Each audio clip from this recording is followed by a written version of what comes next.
How about that ending, huh? That's a good way to end practice. Yeah, no doubt. Those two got a good little continuity deal going on right now. What you guys got? How do you feel about your group going into this season, maybe compared to a year ago? I know it's a lot different personnel-wise. I feel good. I mean, we're having fun right now.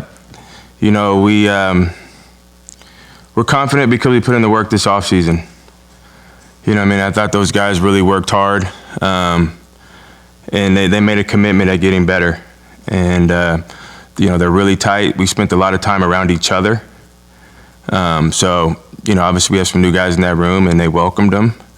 And I'm excited to see what we can do, and I'm very confident that these guys are going to keep growing because of the work they put in the offseason.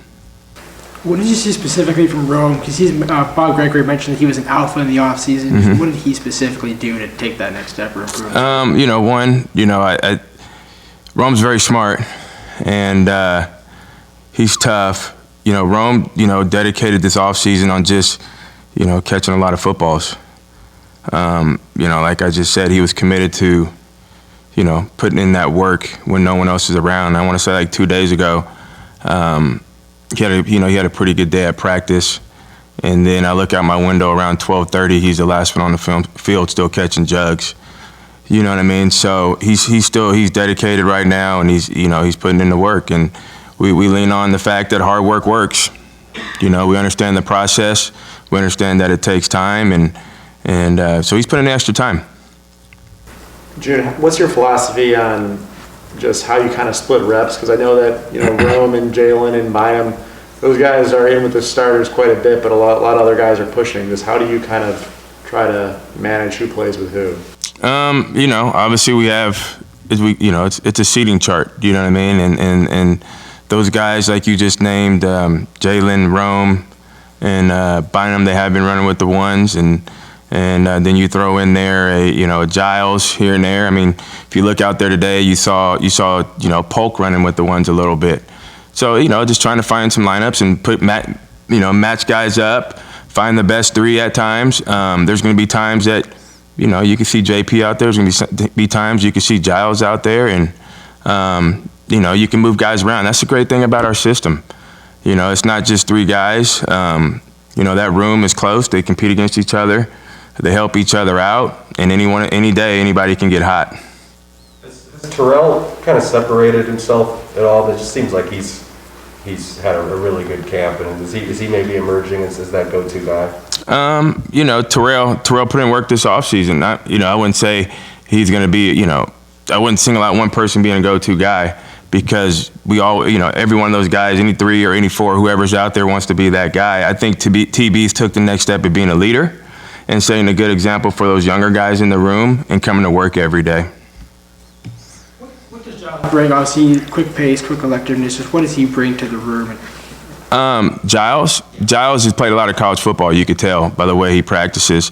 He's a vet, and if you watch him, the mini practices, he goes out there, he plays hard, and he catches the football. And every time he gets the ball in his hand, he's looking to score, right? He's a great run after catch guy. He's awesome. He's fitting right into that room, and we're glad to have him. Bynum talked a little bit about those goggles that those guys were wearing during the summer. How do those help, and what's the kind of the emphasis with that? They're blinders in a sense, to where now you have to rotate your eyes to the football. It's like a distraction drill. It's like a blind spot drill.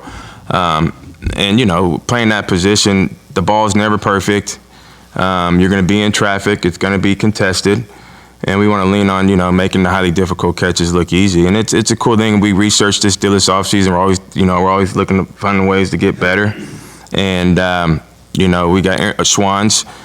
He works with our defense. And he was at LSU. And he told me about what they did a few years ago. And I got in touch with Mickey Joseph over there. And me and Mickey talked for a while. And he kind of told me some of the things that they were doing. And it helped them. And so the guys they enjoy doing it. They're still doing it right now. They're doing it in camp. They're doing it on the jugs. You see, I don't know if you guys see Rome's out there wearing a laundry net on his head. Just distraction things, just to throw us off a little bit, just to disrupt the basic, and that's what we're trying to do. With the laundry net, it's hard not to notice that. Is that something that you suggested, or is that something that you just decided to do? It's something I suggested, and he's, you know, he likes doing it now. You know, if you see TB out there had his, you know, his goggles on today. JP wears his goggles. You'll see Jalen out there at times with his goggles in. What we're just trying to do is just disrupt the basic and, you know, laser focus.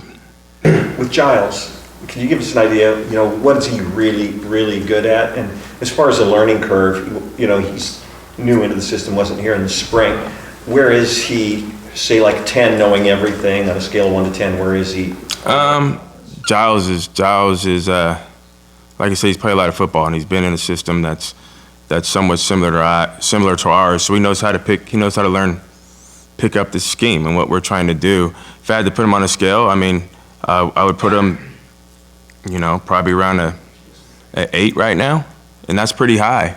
And that's me just being, you know, being hard and difficult. No one's perfect. A 10 is a 10. But no, he sits next to the right guys in meetings, and he's asking questions, and he's putting in the work. And I like where he's at right now. I really do. I like where he's trending, and he's only going to get better. Is he the fastest guy in this Excuse football me? team? And what's he really good at? Oh, what's he really good at? I mean, obviously he's fast. He's quick and fast. But the cool thing is you look at a kid like that that's not, you know, tall in stature or big in stature, but he plays big though. He goes up and snatches the football out the air. He's making tough catches, and he's creating separation. Is he the fastest guy in this football team? I don't know. That's a good question. You would have to ask our strength and conditioning program. If I was to say one guy, I don't know who's the fastest. We got a lot of fast guys on this team, but he's up there. He's up there for sure. Junior, Jimmy's been pretty frank about his lack of, I guess, confidence in the wide receiver core in the previous 3 or 4 years before you showed up. Mm-hmm. He's even mentioned that he thought they directly impacted negatively the Ohio State, Alabama, Penn State game. You weren't here for that, obviously. First year, I think, was what, 2019? So Yes. What's the difference in the caliber of player that you've got at that spot now versus what you saw when you first showed up here? I look at the question that you asked me. I think there's been some good players here in the past, and I think, you know, you got to think about it. You got Dante, you got, you know, John Ross. I think Aaron Fuller was a good player. I think Andre was a good player.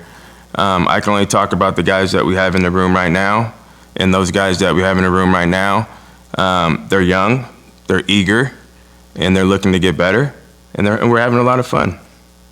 Is this the fastest? Wide receiver core that you have coached, or where does it rank up in that list? You know, I try to stay out of the realm of try to compare different groups. Every year is different. I think this group is highly. I think they're very, very talented. I think the ceiling's high. We're young, but we need to grow up quick. So we'll see. I think they have potential to be really good, but we're going to keep working. We're going to keep chopping wood, and we're going to keep stacking days, and we'll see where the chips fall. Good? Thank you. All right, thanks, guys. Go ahead and read that one first.